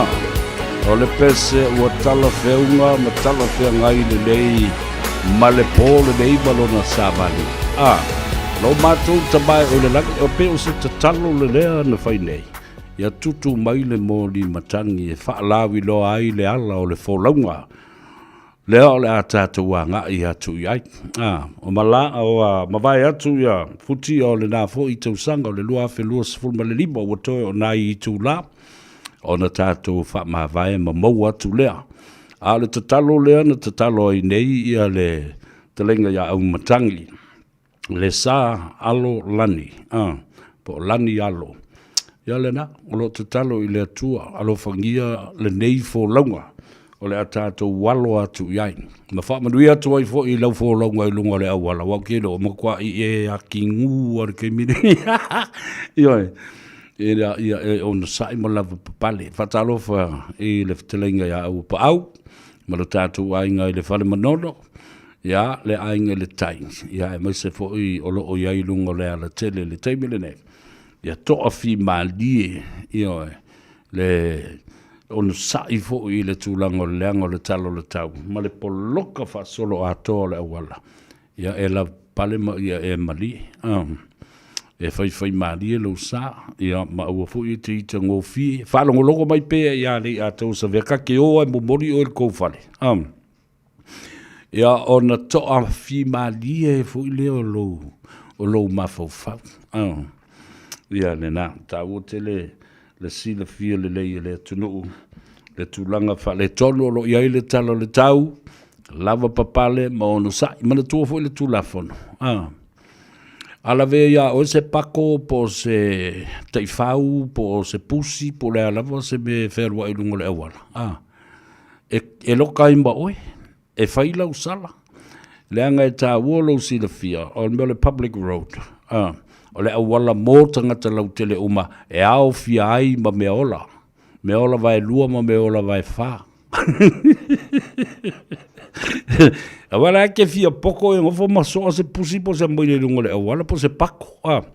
O tau vai e tunu u mamau. E matua e o olo lava i se taimi fo le wakolosi ai le awala i se pako po se pusi po se moile. E matua tu le leo. Ta ofi ta vale. A ili le wha ili. E si sava vali pako ili si piko. A o ala na sava vali pako. Fo le peo le sava vali a meo. Ta mai tai fo i e meo peo ni polini sese po ni E sava li vali wha a maa liu. Fo i le peo le sava vali lunga catwalk. E wha pena. Ia wa sinsila la alu le pato. Sa vali le pato e wha kenge. Fo i le longo oma wha keke e kua e lunga le wala. Kusape kuaia ya e tu le ia leo ina e fatal tali se uma le yang fa ke kulengo ol pako le si piko fa kwa ko idi fa e o fa pe ko kwa va ya le na te le io fa tuanga le io lo avatu malo au mai fo i le talo le tau ai mai se fo i la tau water safety New Zealand. Ia mana tua lele i umale tausanga. O le toa tele i o tangata na maali liu. Tangata mātutua whatasi ai matupulanga tala vauma o ai tamaiti. O le mele maali liu leo o meo tangata mātutua. E whai mawhau ma ua o uina. Lea la o toi au mai e fau i ele fautuanga ale New Zealand, Water Safety New Zealand. Tautua na. Ele ngata le tau na whai o ni pāvo i lele au tawha o meo swimming pools a inga ia i tua o whale po luma o whale. Ia e tau na iaise tangata matua na te supervising. Wai o ai tamai swimming pool, whale temporary swimming pools e a inga. Ua male le moi tamaiti. Awa watu tamaiti se e ai loa ma pa utonu. A leisis tangata matua o loa vai. Ai a o fo i lai de matafanga. O le matua leu si ka i au kako. Ai mafua mai tangata matua. Wa iai i a la tau o meo tangata whaola fo i lea. Lifeguards i lunga o telo matafanga. Ma iai fo i ma whailo iai fua. E whailo atua i a te o i e ma whai ma le saunga le mu ona o tau au mata ele ai. A lare mea o ele fia poko le whaine mene. E ke alu ave lau whanga o le mele kafe mai le au. Malosi e ma le au ina. A o le fai mai i le whatonunga i. E wha sa o na o e ta e le ina. E wha whonga la i e le mele au avatu nei. Na whai la i lea o le o e aveta mai ti e wha ta e le me malosi le tawhia i o le au. Ai le ilo e le kamamale ki ngā au. Ia o mai lola ia leo le tamamale tina. Waka kala ia le meo le kula. Ai e whaapipi o loa ia o la tulilima. Ia ngā alu loa whai le kau ku o ngā ingu fo ilele. Lala le metu. E apa ki o maise ka mai ki fo lele wa kafe le au ma waku ai. A le o ngā le urungari. Ai tā momo e fo ile sami. E le ilo whai ausi. O le o nā o le tangata, po ai lewa le tangata, ilo na fia malosi le au. A o lea, sa inu le pia, o tango fia le ava malosi, ma halu e tau tuli le tamaititi le o tafe le au. E le manuia. O le me tupu na e tafe mai ma pia pia le ngutu ma le isu o le nā tangata ia. Awa ele o se mea tala fia ngai. Alcohol and drugs will impair your judgment and your strength. The energy is taken out of you so fast. Ale vave I ona solo lo malosi te mile te o na aima peke lele fo ipe nga ula sau pakalolo e ala kuenga. Le mawhai, ele mawhau fau ona tau fio fia ai le tūlanga o whaalave lave pe a whai e tango fia. Le ava malosi a o a ngai e whata ele te maiti. Ia, le tala na e watu. Ina ia, alhan mira au ma maua I fo I o ni makawhanga mari kere o le mea fulu. Ia whatu I fo o se mea le lei. O le tala o le tau. Whaalongolongo le lei I whatununga au maia e tangata ia lo lātou pui puia le saunga le mū. E lunga o mata whanga ai muse fo I vaita ele. Vaitafe, le sami. Ia, o le tala ta uole na tau na watu, ma le alofa o le whautuanga ma le tu o lalo ia te oe, ina ia alofa ngia. Ua tae ele lau whanau, tae ele le mea ua whatonuina, e tangata ata mamai, o lo lātou leo leo ina le saunga le mo, o I tu te tae ele ai, ia. Ai leo le o ngā lope le se mea. That is suicide. When you know you're drunk and you're affected by and your decisions are impaired because of drugs and alcohol, then the decisions that you make are very poor. And I'm telling you, refrain mai ile tango fio mea o le matafanga. Ta ua le nā, mō le nofo sila fia ele atulu. O mai la ia leo tala noa la ngā manatua le lei. O tātou whale o loa ia sa masani o nā ngā I ai ia le tōtele pe o Tara. Sfulu tolu Lappington I le fionga ia tuala ma peka. Ia olo o malanga. E whaise la malolonga ia matutua ngia fo I whale a inga I Samoa. E tolu vai aso, o rana winga. E te wala aula e ali a tau sa vea. E alu atu e watu sau vai. Pe e te fio mai I le leitio, I le teimi e te tala ai le leitio, I teimi whainga alwenga le a tau sa vea. O lua tasi, lua iwa wha, fitu iwa lua fitu. Wa maulu numero le na e ta utele o lo ilunga fo I o le tātou whangu. E le ngatalina, o I lātou sa masadio na nga ia nei, lesi tātou whale loma le marketi, I le lua sfulma le lua Templeton Place, I nai Glendon I Manurewa I le tua fine. Ia nive malia mamareta. Ia olo malanga fo I la ua I Australia. Whailonga I le lufultasi o nive. Olo rovinga. Ele o iaise si le tātou maketi le na e te toi fo I mai. Ia mai wala o mai le I a tau sa vea.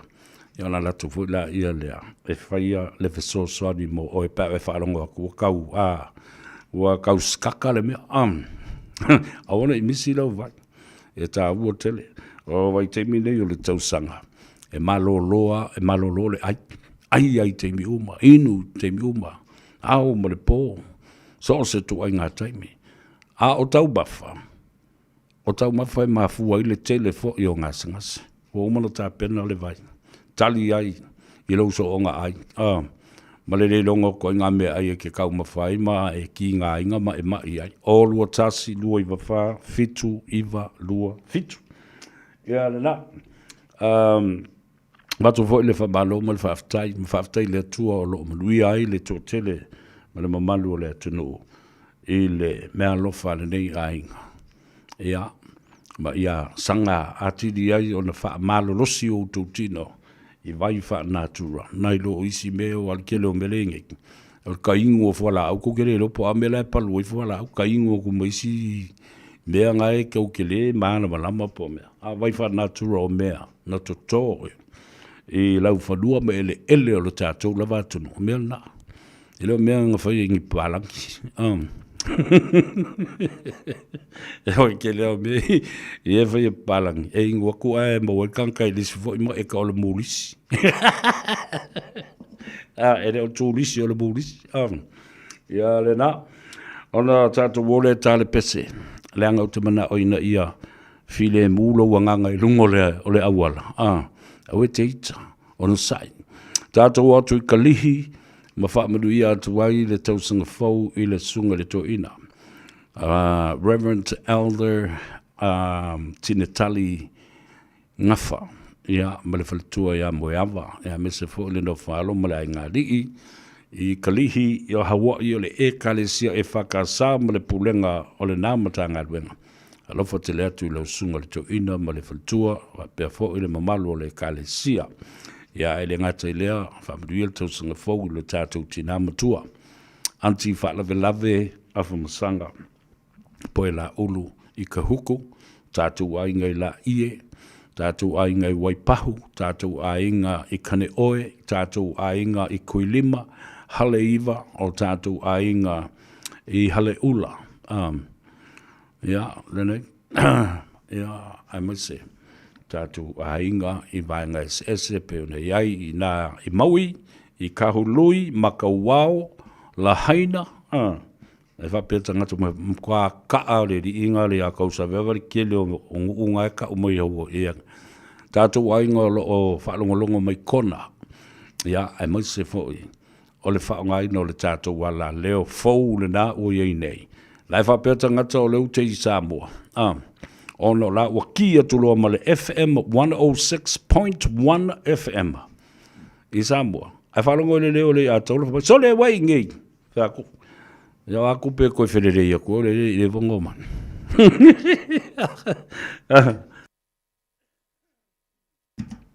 Ai wha mai se mātu te ile matua i. Tua i matau tia le kilia le lei. Te mua nei le tala whaasalopito o rei meo le itio ma meo ala leo ma wale si whaasalalau. Wa mawhai ai o na whaatino e le Radio Samoa. Se awala whapea wa whai ai se so tanga ma se isi fo i ala leo. O lana vlava ala leo. O le wha mō tūto tasi Samoa. Ma ua langona mai a sau, langona mai o i fili ma pule tuu i whale alupo. Langona mai ngā tei le whale manono. Vaenga uma ese o le motutele i sala whai. Ia e maiso ngā tei le whale manono ma lainga le tai ia ma i le atu whangaloa. Le atu ale i pata se i whaasolo ane. I sa whata ma alu ane ai o i mata autu ma ngā ngai fole whanga ngā ngai fole vau se i ato e o mai i le peninsula i whale la tai. Ma le mongua fole leo ma whawha. Maua uma mai i ngā. Ioi, tā ua tele. Ia au te loa e se teimi se i wawa ai po o iai le monitor fo i le e maua mai ai. I le leiti o atutuila ma manua. Awa le mea lalea. O le ala leo lale, e te le tau tango i sau telefoni. E ola mai lava i le leiti o. Ki atu ala u leiti o i le fale. Ola. Ki atu le leiti o le tasi o 106.1 FM in your car and your car radio. Ola mai. Wharongula e pese e mai e ngāre a tau sa vea. Awanoa le lei na whai e le tua e momoli ai. Le tala tau longo longo e mai se ina ia malama lo tātou o tunu I mea lo o tutupu. Ia awa, o nei mea uma, tele le sona tātou te o mai ai. Ma lapata ia ai I tātou, ma whai ai e Samoa na whai unga e tatau na whai. Ai mai se o tau o whaululunga o ainga ma mawhitanga, whalampu patonga. O tau lo iaile tō whamare whautanga e malama ai pe ao o. Ina whetutu na I muni ao I Savali SS. Savali whale malo, Savali whale nganga. Savali whale anga nuu, whale atunu. O ie whaia, ia whai unga ia, ina ia manuia ainga, o whaululunga o ainga, o matai o ainga, o mātua o ainga. Dala na aia laio na tāua tele le manino pāo na wha ilo le whangatia ma wha manusina se mata upu. Awa e whai ai whai unga le leing. Ia o ilai manuia I tangata o le ainga, manuia I tangata lau tele. O le a tāle tū lai ono. O le tātou o e tāle pese wha manuia antuai, ia ma whaaloto tele ia te oe. Ia matuatu lei atu leisi pusa ono sai, lunga leisi pusa ono sai. A o whianga iei ma le poloka wha solo atoa, o mga ala ese ole atu nuu I au kila ni nei. Te alofa Samoa o Mr. Cowboy le nei. Whaafafonga ma mai mo mai pea I le Radio Samoa. Yeehaw!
Straight to the groove.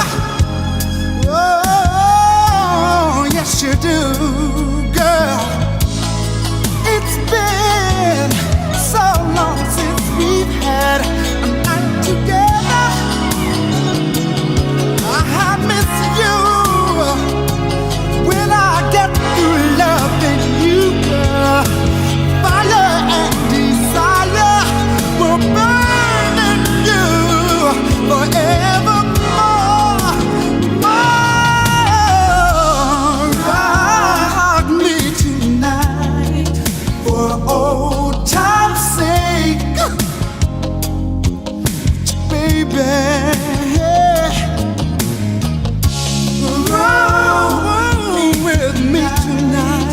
for old time's sake.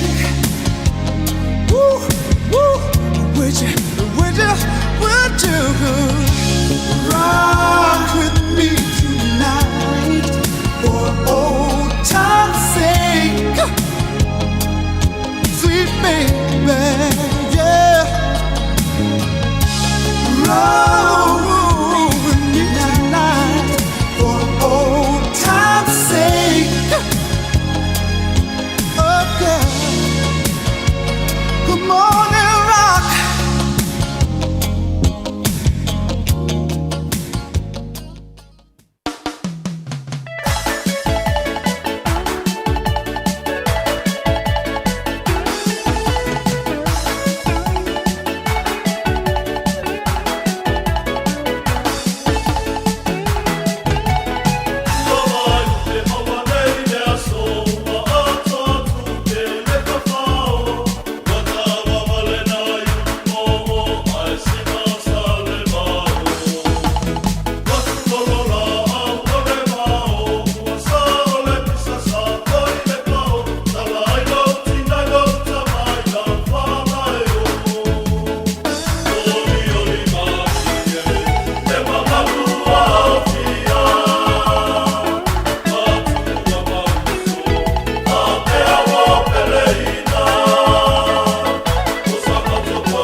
Radio Samoa. Taslima ivatolu. Amo.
Ia lena, o le siufonga le whaipese a papaloa mai sina monga le kalesia metotisi ta walunga atuai le show mulimuli ma le episode mulimuli le nei.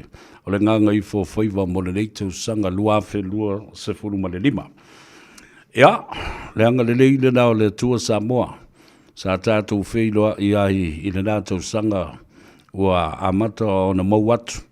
Ma le lua se furu ma le fitu tau sanga ua tuanai. Leo le a whailonga ai le a sofanau. O le lua se furu fitu tau sanga o le matua o le si ufonga o Samoa malana tau tua ia Samoa ma le atu larulangi. Ia o le vi inga i fo i le atua i lona anga le lei. Ma hawa noa le lei. Na whaatino ai ia le lei fo i atinae. Ia momori ai le fe au le atua. Whaatasi e fo i. Ia ma fe au whale larulangi ngei. Whaakukupu whakasi e le seikomare ki kāngi ai siaka ko amio. Ai moni lava le nganga. Le nganga whaafitai o no awa noa. Watu le whaamalo ma le whaafitai, whaamanuia le tausanga fau, i le tamā ia Hans Webster, ia whapewho i le whaletua ma le a inga li i masia la whanau, Perth, Western Australia. Samoa poto i ona tūlanga maupo i po e i tawha e fia o le larulangi, mai maunga te tele se io o i maunga iti, mai o na au fo i se io o i ona iu. E le ia se fo launga, e le iai se tūlanga, e le awhati ai. Io e luka le tai whana e le taimi. Ia ma whapena fo i ona so wā ai le ngā tai whale. Ai o le anga le lei o le tua malo na alofa tu noa lo. Tau muli ai pea. Ma a puti lana whanau. Samoa le atunu pele. Ai maise le au whainga luanga totofi le tua. Ma le lātou whano no ngā manu. A wā Samoa i so se tafo le lalolangi e maise lo tātou atunu pele o lo wha muli mai ai. I lau whanua ma ele. O le atunu u ele mawhai o na ave esea mo tātou whatu. E pei opu masani. E mawhai o na e ave ese i na mai le tama mai lona lau ele. Ai le mawhai. O na e ave ese i na mai le ele mai te tonu o le whatu o le tangata. You can remove a man from his land, but you can never remove the land from within the man. Oi tātou le nā. Ioe. Amanu atu i le sunga ya le fautele Big Mama ko vati whaalele. Ioe. Ala pati le la ulu. Ia ma utu umalama. O lo o whaafonga mai lunga le api o fōlinga. Le tātou YouTube channel. Ia whapea whoiba le tātou Facebook page. Share our program. Our last and final episode of Gagaifo Faiva for 2025. I want to thank you from the bottom of my heart for all these years that we've been together, that you and I have been married. Ele rei tino tō sanga o tātou whai poipo, mamau le lei ai le mama, oi le mane mama, alisi le, I le tāua ia tātou noa fōi matalie I tala whaapaka whapena e mo le ata mo le fifia. Ai, awatu fōi I vai malu I poenga, masuatu vai malu I poenga, I le mamalu o Samoa, I ona tūlanga whalupe. O ni whale tonu, ni futia, mani tūlanga sa lolo wā ai le fōlaunga, I le tele o le tausanga. Ya e matua atu ya te oe te tele pesenga e matua le o oe fo I Samoa o oe lava le matua o lou lava lea a walo titi fo I tama e te moa le loto wha mangalo fo I mai ni se mani a leo mani wha le tonu o a upu matala e la lafo e le atau a savea malu ave I fale I le tua lo fina ngalo ia ai anga le mai le tua. Ia sa safe ni o wanganga fitalai ma saunoanga ma tulenga ai maise ni atina e o le a fou mamau iai le atunu. Le whainga malo Samoa. Mai I le ao mamalu o le malo malana masiofu. Sa ia o mai I le whono o sui tofia. Le fionga le li palemia ma le falitua. Ai maise fo I o sui palemia. Ai maise, ya le fong of the light, ma le sui fong of the light, sui mamalu o le kapeneta, ai maise fo ia I la tau ua la lango iai, min sta lango lango.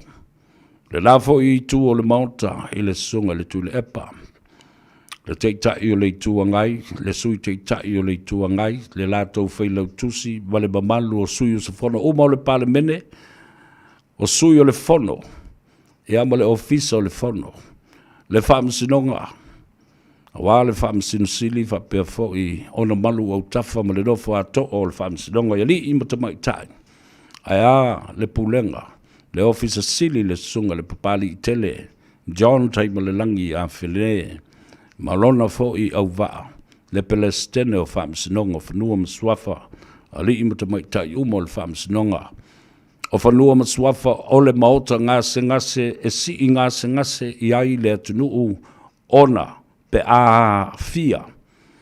Ma whaina ana mea tō tino ma ana mea sina I suafa ma whanua. Tālu si ia le nātau sanga. Au maia ni manu mato ni manu mai le atua. Ma whaasino ala I le fōlaunga le atunuu. A whaifo I e uia ni ala tui. Tātou te whesili. I la mutu ma itu o Samoa. Lātou te whaasino ala, ma lātou tafi e sea le batui ma le mangao. Le maa wha lawe a ao o tele ina whano ai tama wha pele pele a Samoa. Ia, ta mamtina mātua o le atunu, le pūlenga mamalu ali I mo whaipule. Wha pefo I sa o ao, I whaletua matausi ai maise.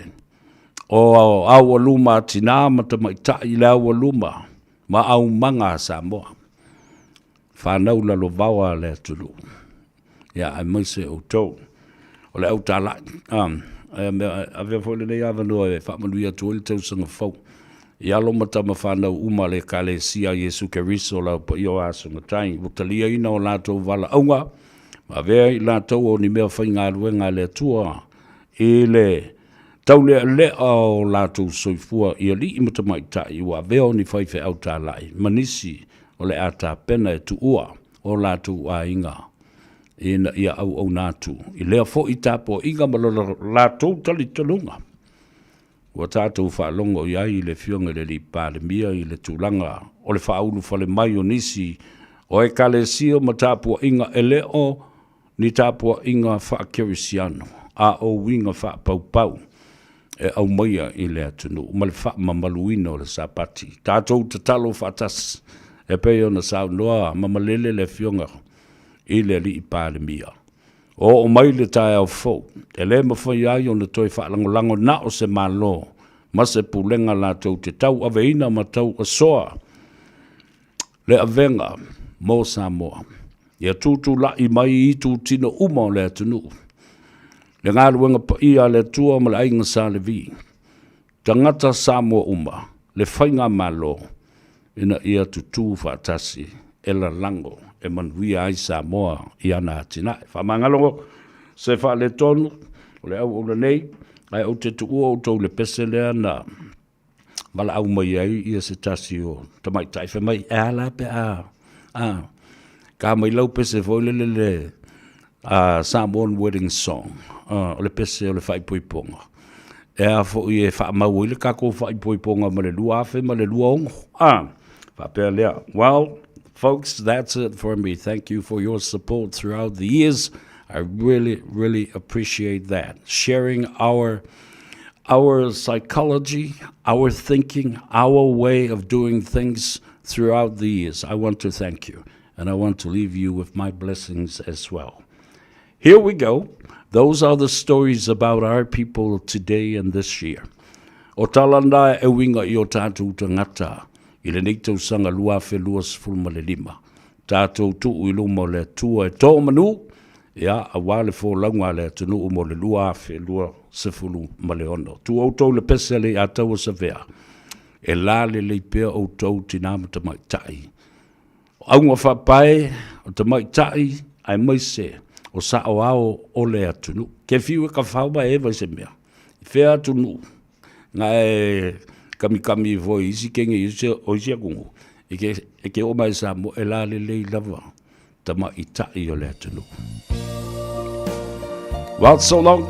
Enjoy the rest of the evening and have a prosperous and a happy new year. So for mo Emmanuel. Sa o faatali ai wala ngona lo fia